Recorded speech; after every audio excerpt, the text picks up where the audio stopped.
So this week we're doing a nut roast. It's not a recipe I've tried before. I've chosen it because it's a 5-star, and having read the comments and everything, it's a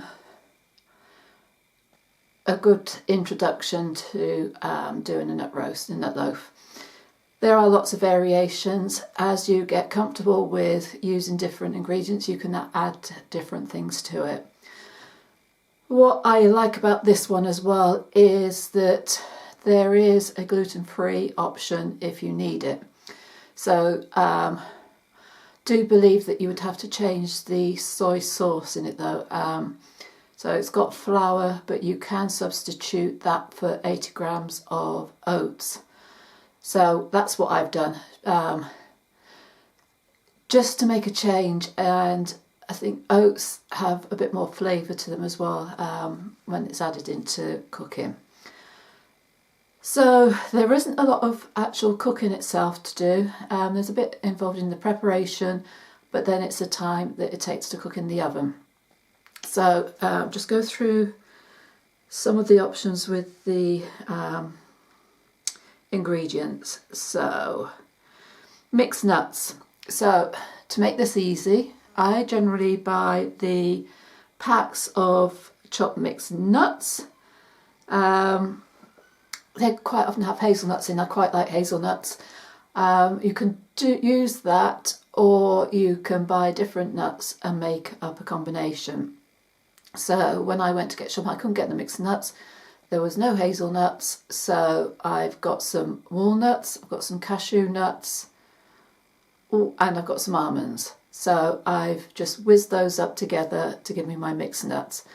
So again, you can play around with different flavours using the nuts. If you've got one sort of particular kind of nut that you prefer to use above everything else, then there's nothing to stop you from using just the one. So garlic, finely chopped. There's just olive oil for frying the onion and garlic. So 100 grams of fine breadcrumbs. If you're using oats, it's 80 grams, but obviously because it absorbs more liquid, and I've just blitzed that up. I'll talk about that in a minute. Got 2 tablespoons of soy sauce, dried herbs, 2 teaspoons of dried herbs. I've used mixed dry herbs because it's the one that came sooner. I quite like using herbs de Provence, nice combination of herbs to go with vegetables. But I didn't have any of that. You could go with Italian seasoning, or else you can make up your own mix of herbs. So plenty of scope there. 1 tablespoon of chia seeds. So chia seeds are quite unusual. So they're little black, but they absorb a lot of liquid, and they are a great protein source. So their use here is to absorb the liquid. We're not using eggs, so this will substitute the egg. It's absorbing the liquid and it's binding everything together. If you haven't got chia seeds or don't want to use chia seeds, you can use flaxseed. That's another alternative for eggs that people will quite often use for if you're vegan. You are just going to add it to the mixture to allow it to soak up that moisture. I did notice yesterday when I first started using chia seeds, I could only get in a big tub. Did notice when I was in our little Asda yesterday, they've got smaller packets of chia seeds, so it's becoming easier to get hold of. Then optional, 2 tablespoons of dried cranberries, and I've got cranberries and I'm going to add it in. And then 240 ml of vegetable stock. So I've used a stock cube and made this up in a jug, and then I will add that into the bowl. Again, depending on your ingredients, the age, how dry they are, the atmosphere, the amount of liquid that we're adding, you may have to adjust. If it's beginning to look too sloppy, don't add any more.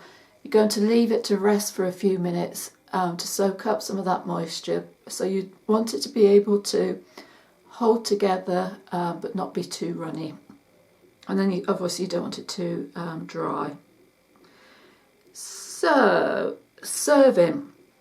I've always found with these, it's absolutely great if you cook it. You're going to allow it to rest for a bit before you turn it out and slice it. It's usually pretty good for slicing. It is brilliant cold. It freezes well, and you can actually prepare it in advance, keep it in the tin, and then come back and cook it later, which was what I was planning to do, except plans have changed, but that would have been what I was going to do. I would have prepared it in advance and then stuck it in the oven when I wanted to. It is great to serve with a roast dinner instead of meat. I do like it with mashed potatoes and vegetables and gravy. So you can use it, if you thin it slightly, you can use it as sandwich to put in sandwiches as well when it's cold. So if you can find yourself a nice recipe, one that you really enjoy, it's very versatile. And it's one of those things that even my children who weren't vegetarian, they were quite happy to eat when I made it.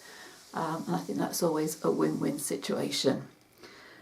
Very easy to do. Frying off your vegetables. That's the wrong pin number. Sorry, I'm trying to get back to the recipe.